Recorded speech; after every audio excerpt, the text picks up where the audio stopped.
வணக்கம். நம்ம ஜெயந்தபுரம் வந்து எல்இடி டிவி ஷோரூம் வச்சுருக்கோம். பார்த்தீங்க, பழைய TV, LED TV, fridge, washing machine, sofa பார்த்துக்குங்க. அனைத்துமே நம்மள்ட்ட வந்து ரேட்டு கம்மி தான். வந்து பாருங்கள். நம்ம கடையில் மதுரையிலே 6-5 வரைக்கும் வந்து கொடுக்கக்கூடாது. நம்ம கடையில் உள்ள ரேட்டு யாருக்கு வரக்கூடாது. பார்த்துக்குங்க. நம்மள்ட்ட வந்து 1000, 2000, 3000 இந்த ரேட்டு தான். பார்த்தீங்கன்னா பெரிய பெரிய டிவிகள், ஃப்ரிட்ஜுகள் இந்த மாதிரி வரிசை பாருங்கள்.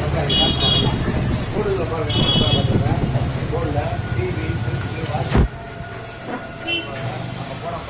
ரேட்டெல்லாம் ரொம்ப கம்மியான ரேட் தான். பாருங்கள், சோஃபா, ஃப்ரிட்ஜு, வாஷிங் மிஷின் எல்லாமே நமக்கு கம்மியான ரேட் தான்.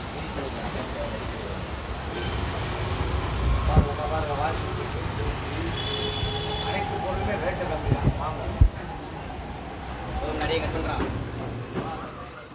4K smart, Android, 3D TV பாருங்கள். வாங்க, எங்கேயுமே கிடைக்காது இந்த ரேட்டுக்கு. வாங்க, ரொம்ப கம்மியான ரேட்டுக்கு தரேன். இதே மாதிரி 40-43 வந்திருக்கு. வாங்க.